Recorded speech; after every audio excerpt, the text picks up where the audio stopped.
తెలుగువారి #1 choice Telugu matrimony. OG success తర్వాత Pawan compound నుంచి రకరకాల వార్తలు వినిపిస్తున్నాయి. కొత్త సినిమాల అప్డేట్స్ కూడా తెర మీదకు వస్తున్నాయి. మరి ఈ వార్తల్లో నిజమెంత? ఫ్యూచర్లో పవన్ సినిమాలకు టైం ఇస్తారా? అలా ఇచ్చేందుకు ఎంతవరకు ఛాన్స్ ఉంది? ఈ డీటెయిల్స్ అన్ని ట్రాక్ చేద్దాం. Let's go. OG success Pawan అభిమానుల్లో కొత్త ఆశలు చిగురించేలా చేసింది. ఓజీ రిలీజ్ కి ముందు పవన్ ఇక సినిమాలు చేసే పరిస్థితి లేదన్న ప్రచారం గట్టిగా జరిగింది.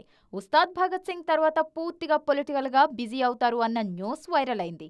దీంతో ఓజీ మానియాను పూర్తిగా ఎంజాయ్ చేయలేకపోయారు ఫ్యాన్స్. కానీ ఓజీ రిలీజ్ తర్వాత సీన్ మారిపోయింది.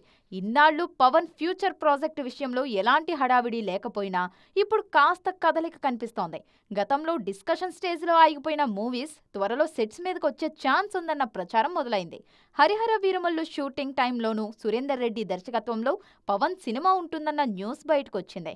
తర్వాత పవన్ పొలిటికల్ గా బిజీ అవటంతో ఆ ప్రాజెక్ట్ కోల్డ్ స్టోరేజ్ కి వెళ్లిపోయింది. ఓజీ బిగ్ హిట్ కావటంతో మరోసారి సురేందర్ రెడ్డి మూవీ గురించి చర్చ మొదలైంది.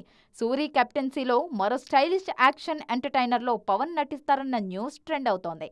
అంతేకాదు హిట్ మెషిన్ అనిల్ రావిపూడితోనూ ఓ సినిమా ఉంటుంది అన్న టాక్ వినిపిస్తోంది. ఈ వార్తల్లో నిజమెంతో తెలియాలంటే ఆఫీషియల్ అనౌన్స్మెంట్స్ వరకు వెయిట్ చేయాల్సిందే. తెలుగువారి #1 చాయిస్ తెలుగు మ్యాట్రిమోనీ.